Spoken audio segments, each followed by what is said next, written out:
Hello, and welcome to Viewpoints, Dominion DMS's video podcast series where we highlight our vendor partners.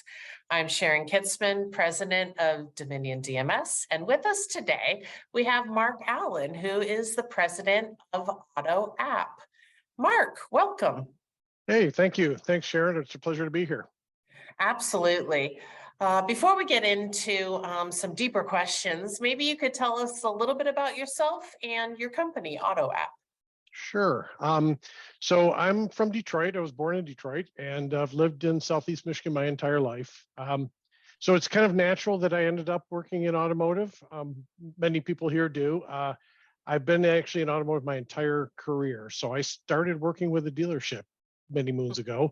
I worked at General Motors for a number of years. I've worked at automotive tech companies for many years since, and all of it has been focused on the retail aspect of the business, even while I was at General Motors. So 20 of those years were in similar business to you in the DMS business. I joined AutoApp 2 years ago to sort of shape up and head up our business development. And I recently was promoted to president just prior to NADA this year, in fact. So I've been getting my feet wet in all aspects. Yeah, thank you. Yeah. I saw that. Congratulations. That's yeah, awesome. Thanks. So what does AutoApp do? So we help dealers ensure the safety of customers and employees, avoid costly liability potential, as well as risk around noncompliance with laws and things like that. We increase their efficiency and help them save money through automating processes. And then, oh, by the way, we help them generate substantial additional parts and service revenue. So, I mean, I don't know a dealer who wouldn't want all those things. Our particular focus is on safety recalls. So we pride ourselves on offering the industry's highest quality recall information. And when I say quality, I mean both the accuracy in terms of does a recall specifically apply to a particular VIN or not, and the timeliness. So we're often more timely than many other sources. We uncover that a recall affects a particular VIN before other sources often do. We take all of that expertise and we apply it towards automated systems and services to help dealerships manage safety recalls from the point of looking at acquiring a vehicle. So, they're taking it at a trade or looking at vehicles at auction, a recall may impact their valuation of that vehicle or whether they decide at all or the disposition of it through the time that they possess the vehicle. So while it's in inventory or if it's in loaner status, even vehicles in transit, and then on into the service retention side. So once they've sold the vehicle, identifying recalls that affect their customers and getting them back in. So what we like to say is that we basically worry about recalls so that dealers do not have to. Well, I'm sure there's a lot of dealers who would rather not worry about recalls and let you do the heavy work. Well, having lived in Southeast Michigan for 2 years out of my life, I hope you are starting to enjoy some good weather. The springtime there was wonderful, but I do not miss the winters. So. Yeah, so let's put it this way. Last week it hit 82. Yesterday it snowed. That's what I remember. That's Michigan. We're starting April. It's tax day as we sit here today. But I trust you and your business had a good first quarter, and hopefully some plenty of leads coming out of our NADA convention in the beginning of the quarter. Yeah, it's been a really busy quarter. In fact, NADA was a big success for us. We have exhibited in the past, but we're a fairly young company and we had our first large booth, I'll call it, a standalone island booth. And we had a lot of good traffic and some really good opportunities there that some of which we're still working with, of course. And so that was busy getting ready and executing that. We've also been onboarding. There's a whole other side of our business besides working with our dealer clients. We also work with other software vendors in the industry to provide them with recall information to power their products and services. And so we've been onboarding some new partners in that regard. And then we're growing as a team. We've been doing some hiring. In fact, I just hired a new salesperson yesterday and have been helping onboard him this week. So yeah, it's been quite a whirlwind. Fantastic. Well, in your introduction, you gave us a lot of kind of the features of the AutoApp solution. If you were in an elevator with me or something and had to boil it down to one unique thing that maybe you do for dealers versus your competitors, what would that be? Yeah, so I think the biggest thing we do is we help open dealers' eyes and expose the fact that they are actually buying and selling vehicles unknowingly that have open recalls. And like I said, on the acquisition side, that can be costly for them. It may change, it may not be able to put it to the front line, for instance. Um, it generally represents some unnecessary risk that they might be taking because they simply don't know and could be liability risks. Certainly, there's certain regulations and laws that apply, so there's non-compliance potential. And then on the more positive side, it's a big missed opportunity to if they're missing recalls that they could have repaired from a revenue standpoint and from an opportunity to delight their customers and increase their own CSI.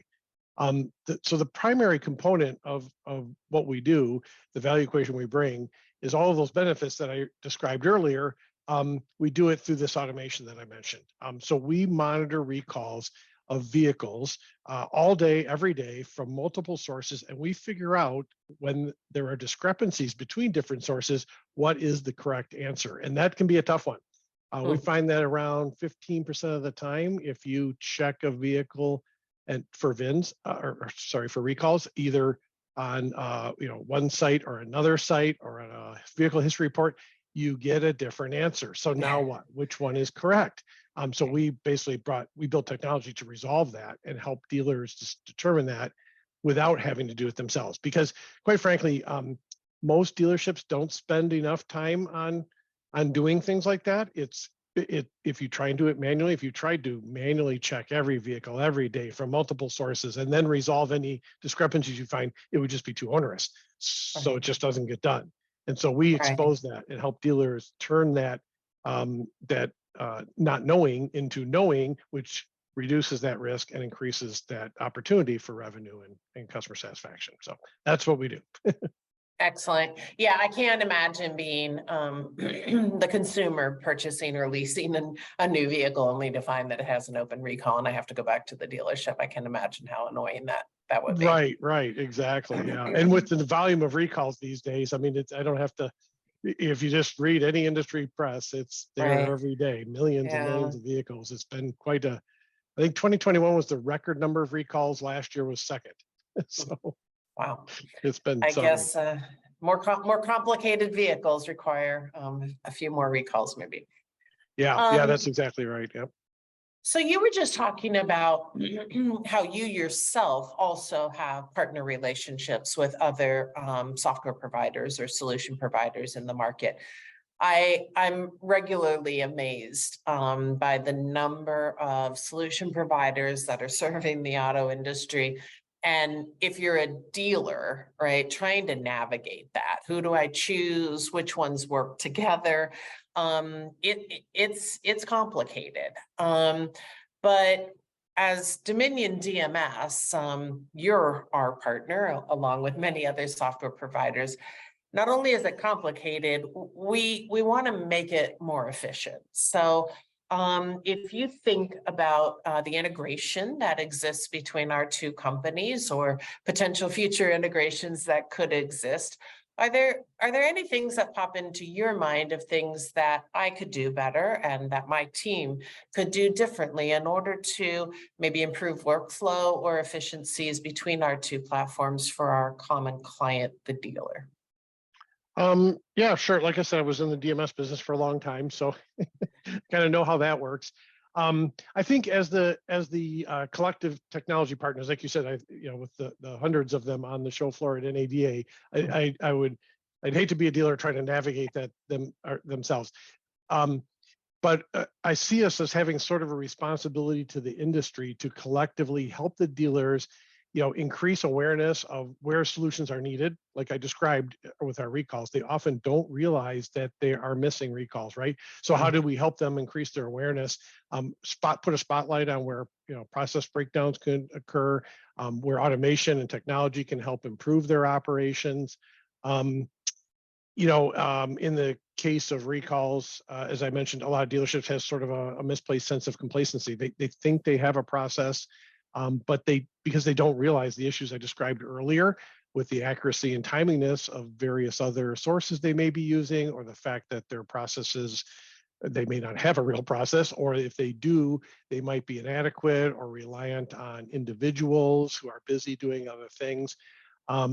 So, I mean, I think as technology providers in general, we sort of have an obligation to help our clients realize those things and put in good solutions that solve those problems for them.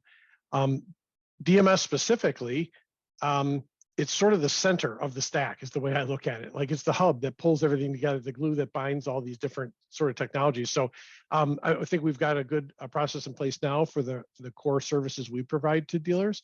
But certainly as we go down the road, I think there's a lot of opportunities, from our perspective as providers of recall information.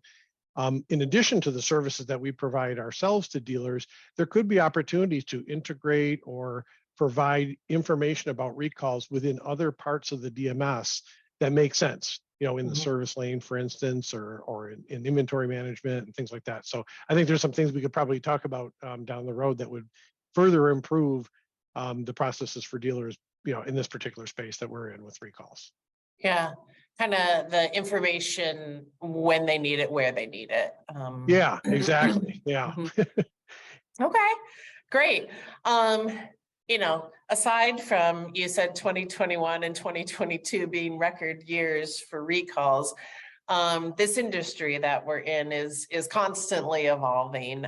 There's good years, there's bad years, there's constant challenges facing the dealers. And if I think about where we are now, right, the EV thrust and rate hikes, and maybe still in some cases some inventory shortage, certainly about to be certified used inventory shortage due to inventory shortages over the last couple of years. So as you and your team get together for your strategy sessions and think about what you could do differently to help dealers potentially take advantage of some upside in the industry or weather the storm on some downside, is there anything you'd like to share that a dealer might be listening to today? Sure. Yeah. It certainly has been a crazy few years. I mean, it started before the pandemic. There was a lot of change in the industry with digital retailing. The pandemic, of course, accelerated it, but it also introduced many different things none of us expected. So it's been quite a tumultuous time for all of us. If nothing else, it proved that dealers are certainly a resilient bunch. They managed to survive it and thrive in times when their businesses didn't. That's right. Seems like things maybe are getting closer to normal, whatever that means these days. But things have kind of slowed down. There's some inventories returning and things like that.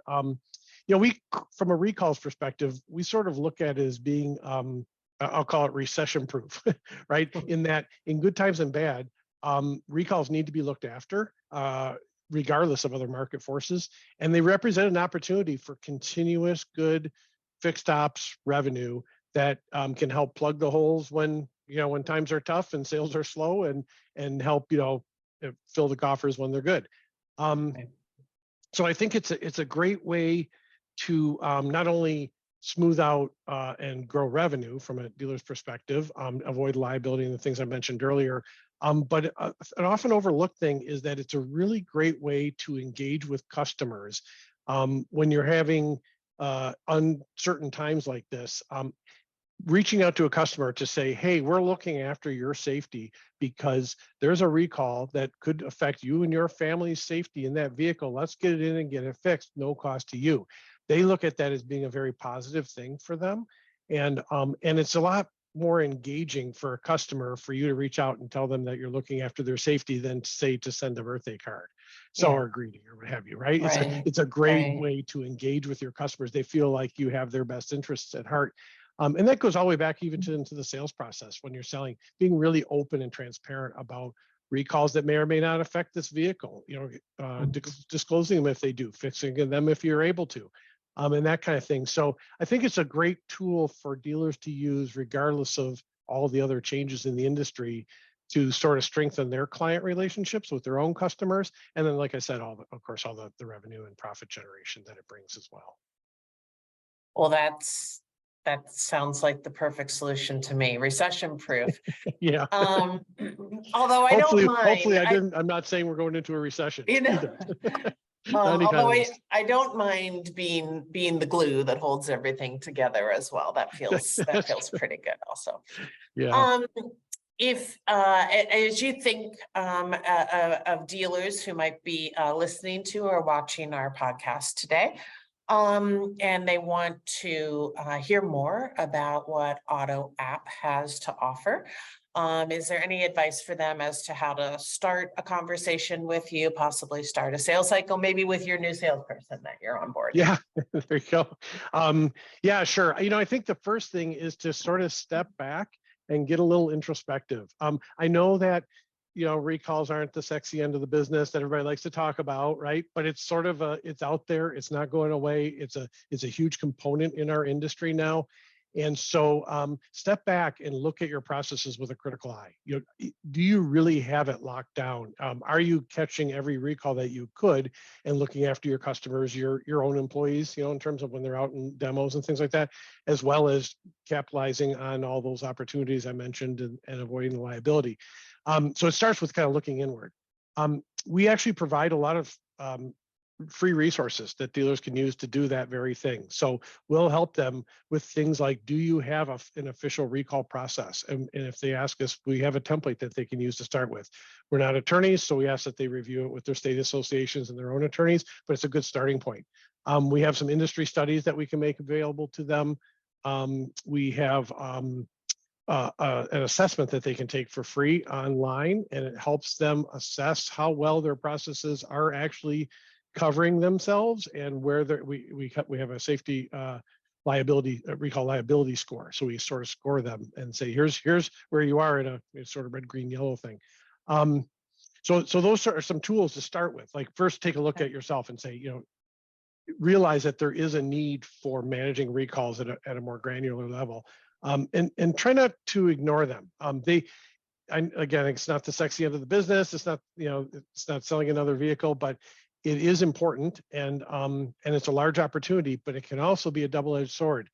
The wrong thing happens, and there's been, unfortunately, a couple of news articles last year with a couple of dealers that are under investigation now for selling vehicles with open recalls. And it's not only about their reputation and about fines and all that, but somebody's lives got endangered. In fact, in one case, someone actually was injured that started the suit. So it's important. And then, think about, as your staff is looking at recalls, what sources are they using? Are they really the most accurate? Are they checking multiple sources to make sure they're not missing them and that kind of thing? And then, of course, it's what we do, so I have to have the sales plug. Give the automation a try. Truly automating it is something I assure you that you won't regret, and you won't want to go back to manual once once that worry I mentioned is gone. You're not going to want to worry about it again yourself and go back to those old manual ways. So that's the advice I would give to get started, and certainly reach out to us if you're interested. Okay. Well, a test that gets you to a liability score of red is not something that many people maybe want to take, but it is important to your point. You mentioned the double-edged sword, which is a really unfortunate story that you shared there. But also, if you don't take care of your own recalls, someone else might take care of them for you, right? And then that's right. A lost chance at continuing that relationship with the consumer that you work so hard to capture on the sexy end of the business in that vehicle sale. So that's exactly right. Yep. It's great advice. Well, Mark, as we wrap up here today, I ask everybody for a car story, maybe their favorite car or a car that brings a special memory growing up. A lot of people have muscle cars that they have either driven in the past or driving currently or would like to drive in the future. But do any of those resonate with you? Oh yeah. This is this is one where we could just go on for the next 20 minutes. So I mentioned I was born and bred in Detroit. So Right. I'm a motor oil in my veins car guy. Okay. I'm a wrench head. I wrench my own cars and things like that. I've actually owned more than 50 vehicles in my life. So Wow.